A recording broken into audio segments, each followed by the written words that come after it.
میری وادی جنت لہو لوہان ہے، میں کس منہ سے کہوں کہ ہم آزاد ہیں۔ معزز ناظرین، السلام علیکم ورحمۃ اللہ وبرکاتہ۔ یہ ہماری دوسری ویڈیو ہے۔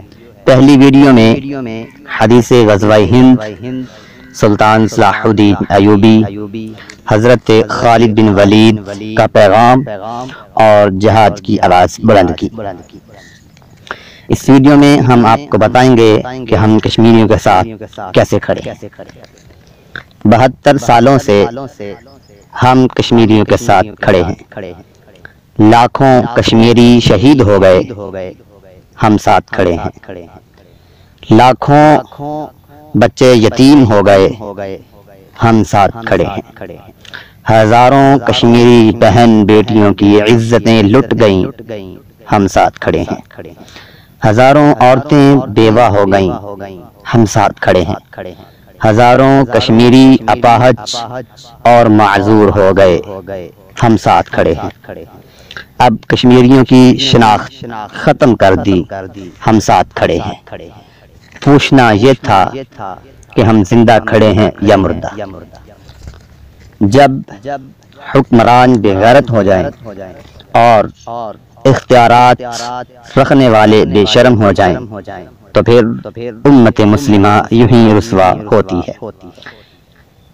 امن امن امن، ایسا امن بھاڑ میں جائے جو ہم ایٹمی طاقت ہو کر بھی کشمیری مسلمانوں کی مدد نہیں کر سکتے۔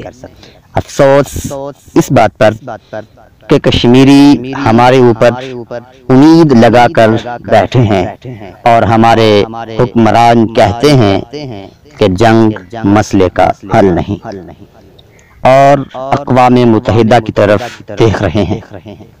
بزدل پالیسی کشمیر کی مدد اقوام متحدہ نے نہیں بلکہ پاکستان نے ہی کرنی ہے، کیونکہ کشمیر اقوام متحدہ کی نہیں بلکہ پاکستان کی شرح ہے۔ کاش امت مسلمہ کے پاس آج محمد بن قاسم والی غیرت ہوتی۔